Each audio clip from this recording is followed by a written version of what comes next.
Hi everyone, good morning. Today we are going to talk about alienation, one of the social theory of Karl Marx. Okay, so if we talk about alienation, it means that it is being isolated, disconnected from something. Okay, so there are many theories or concepts that we can attach alienation from. For example, in psychological, social, political, to mention some. I will just focus on the social aspect, of course, but I will discuss a little bit of the psychological aspect of alienation. So, for example, parental alienation. So, if you say parental alienation, when parents are separated, the other parent are going to alienate their children from the other parent. That is what we call parental alienation. And also, when a person is alienating himself or herself from his own self. But of course, that person, they, he don't know that without him knowing that he is already alienating himself.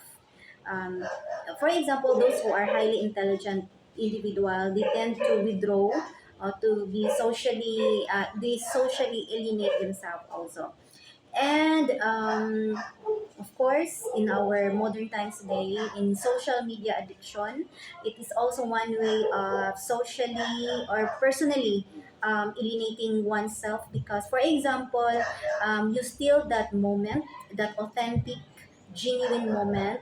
You replace that into the artificial moment when you're going to um, that moment for out of monetary reason for compensation. So that is one example of a social alienation or personal alienation to be specific. Okay, so much for that. So let's focus now on the social theory of alienation by Karl Marx. So in the 19th, 18th, 19th century, Karl Marx is a well-known thinker. And we all know that he's the father of communism. And he was seeing these two classes that exist during the industrialization in Europe. The two classes are the proletariat and the bourgeoisie. So the proletariat are the working class and the bourgeoisie are the ruling class. So the proletariat, of course, are working for the bourgeoisie. So Karl Marx saw that time will come, this proletariat will join forces to overthrow the bourgeoisie. There will be a revolution, but I would like to ask you if that revolution happens. Okay, doesn't happen, right?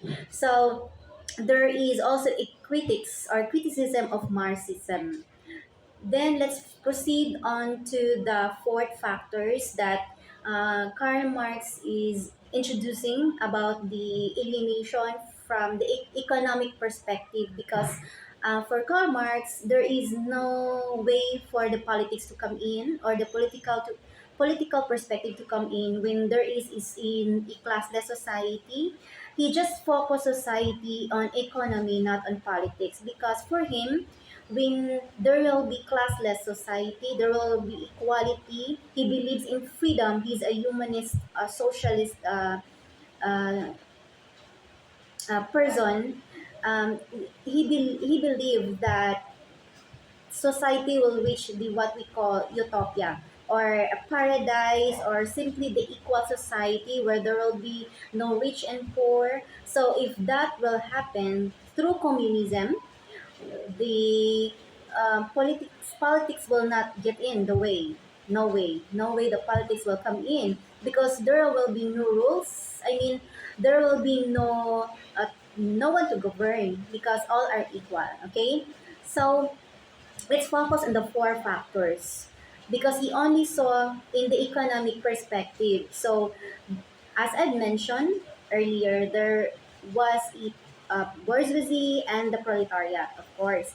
The proletariat became alienated from first alienated from their own labor. What does it mean? Because the proletariat are working, right? They're working for the product to be saleable in the market. So because they only work for that product, there's no passion in doing it. It becomes a repetitive, monotonous.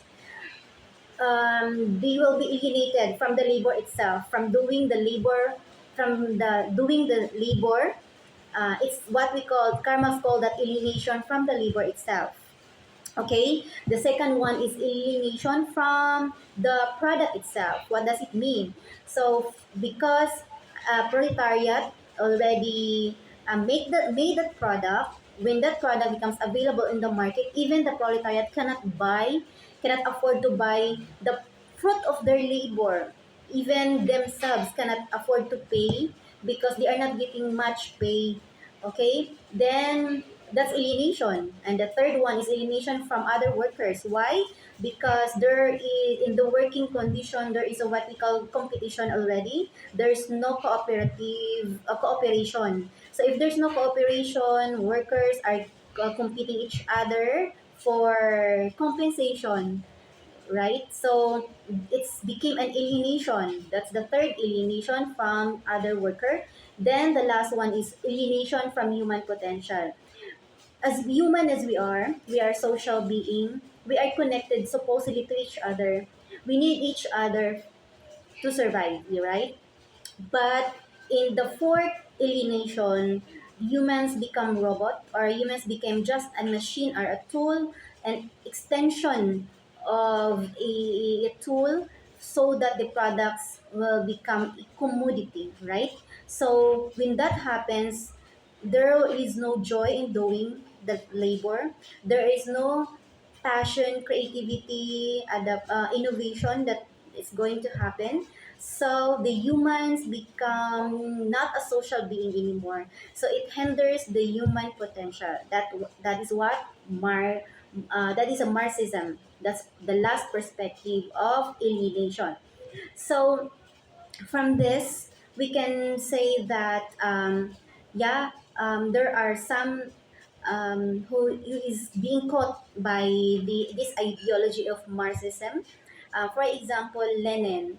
In the medieval Russia, we all know that the last Tsar, their system of government are anarchy, right? But because of this um, political unrest that time in Russia, there is a political leaders that exist, including Lenin, who is very passionate about Marxism, and he lead the people to a communist